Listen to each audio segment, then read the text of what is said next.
Hello friend, welcome to Phil Soul. My name is Ollie and I would like to talk about time management. More specifically, a more realistic and accurate way of looking at time. So this kind of blew my mind a little bit when I first read about it. I realized that I wasn't looking at time flow very accurately. Shout out to artofmanliness.com where I first read about this. They have a lot of cool stuff. I'll put links to it all in the description. So they had an article titled How to Live on 24 Hours a Day. And the article was showing a very old book written by a man named Arnold Bennett, and it was about managing time, time flow, things like that, how to get the most out of your day. And there was one quote in particular that really stuck out to me, and that's kind of the basis of this video. I had this quote on my desktop for a long time, and the quote says, "Which of us has not been saying to himself all his life, 'I shall alter that when I have a little more time'? We never shall have any more time. We have, and we have always had all the time there is." So that's what this video is about. And I recommend you check out the whole page. It's got a lot of good stuff to it. But I wanted to introduce the simple concept to more people, the concept of the economics of time. So you've probably heard the term time is money. And there is a lot of truth to that, of course. But in reality, money and time actually function very, very differently. And far too often, people, myself included, we make a real effort to manage our time well, but we end up thinking about time and treat it kind of like we do money. But hear me out. Why would we treat time the same way as we treat money when they function so differently, right? So let's compare. How does money work? On a very basic level, you have to go earn money. You have to do something actively, you get money, right? Once you have money, you can choose to save it, you can choose to spend it, right? You can keep it and not spend it, or you can spend it and get something for it. You can not spend money, earn more money, and build up the amount of money you have to spend it a larger amount later. When you spend money, you then get something for it, but you can spend larger or lower amounts, and then you have that much less money. This is all pretty simple stuff, of course. But time is really different, and this is really what I want to communicate. It blew my mind a little bit. It's so profound when you really realize it consciously.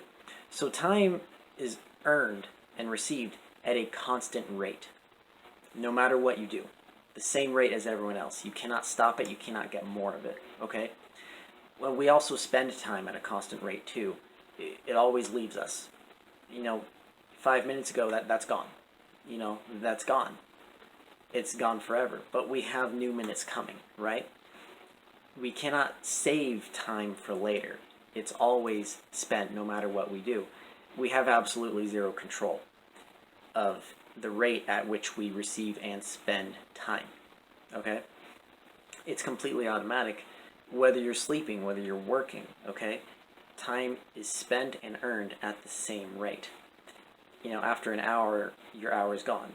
But you get a new hour, but then that one's gone. You get a new hour until that one's gone, right? Time is a force of nature, and it does not care what you do. So what can we control? Fortunately, we can totally control how we spend the time. I mean, it's going to be spent, but we can choose what we do within that hour, that 5 minutes, that week, that whatever it is, right?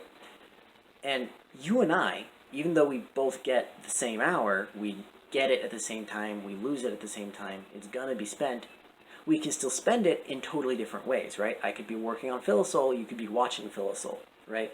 I could be sleeping, you could be working, I could be exercising, you could be reading. It's infinite potential how you spend your time. It's gonna be spent, but you can do so many different things within that, right? So if it's think of it this way. If it's gonna be spent, don't you want to get bang for your buck, right? And I was fortunate, I was raised to be quite frugal, so I really latched onto this idea. But, the thing is, this is a much more accurate way of looking at time. And it's pretty obvious when you hear it, but we don't consciously think about it very much, I think. I know I didn't, and I think a lot of people that I've seen, they don't really do it. It really stuck out to me. Here's the thing.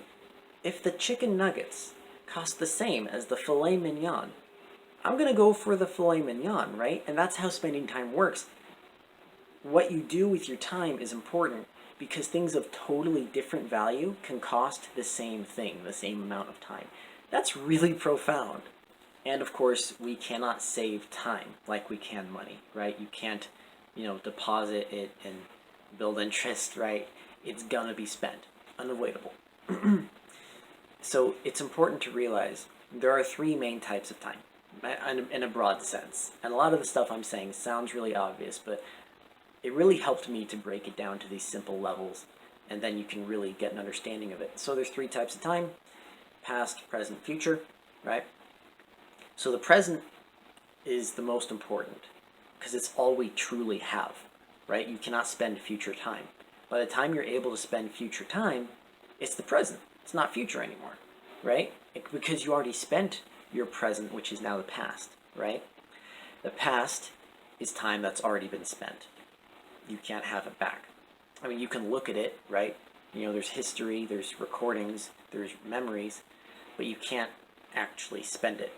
And the future is technically impossible to predict. I mean, you can make guesses and you can plan. Planning's great. You should plan for things, but you can't actually spend that time until it's the present, right?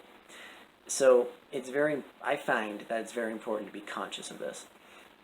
So what can we glean from all this? It's important to be very mindful of how we spend our present. You want to make good use of it, because that's the only time we really have. An example of how this applies to life, and I've done this many times, and I think this will probably be relatable to many people: procrastination. We've all procrastinated at some point, put something off till later, and sometimes you're legit busy, of course, but since I started really being mindful about how time works, how I receive and spend time without my control, I started being incentivized to sort of want to spend my present in a better way, because I can say, oh, well, I'll spend future time on that, but that future time isn't actually spent until it's your present, because you already spent that time. You're already going to spend the time, right? So let's make good use out of it. And that's what I learned.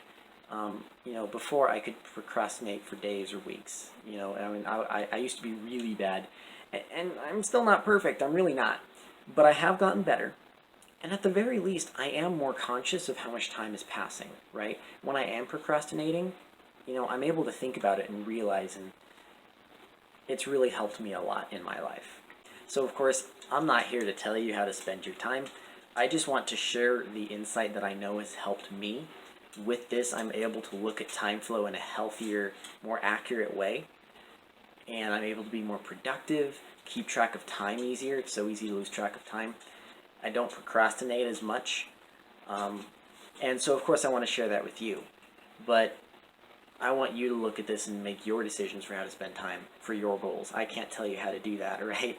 So, and the thing is, it's not like you need to keep track of every millisecond and make sure that you're always doing something totally productive. You want to maximize the use of your time, sure, but it has to be in a sustainable way. We are humans, right? The goal shouldn't to be a robot, because that's not going to happen. You're not going to be perfect, and you're going to need to rest and do other things, and that's fine. But I think a much healthier goal and a much more attainable and simple goal is to simply be conscious of how you are spending your time. Because you are spending your time, right? You're spending it whether you want to or not. You can't save it.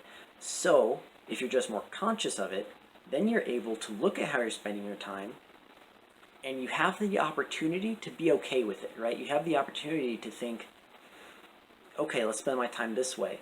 Or maybe, I realize that I'm spending my time on something I don't really want to. Let's change that, right? So I really hope you got something out of this. I really recommend you check out The Art of Manliness and read that article. It's decently long, but it's not super long. I'm sure you can find the time for it. Anyway, I'm sorry. No, I'm not. Anyway, thank you so much for watching. Please feel free to share this with people. I want this to reach as many people as possible, of course. I really hope you got something out of this. Please feel free to share your experiences, your perspective in the comments. Thank you so much for listening. Much love.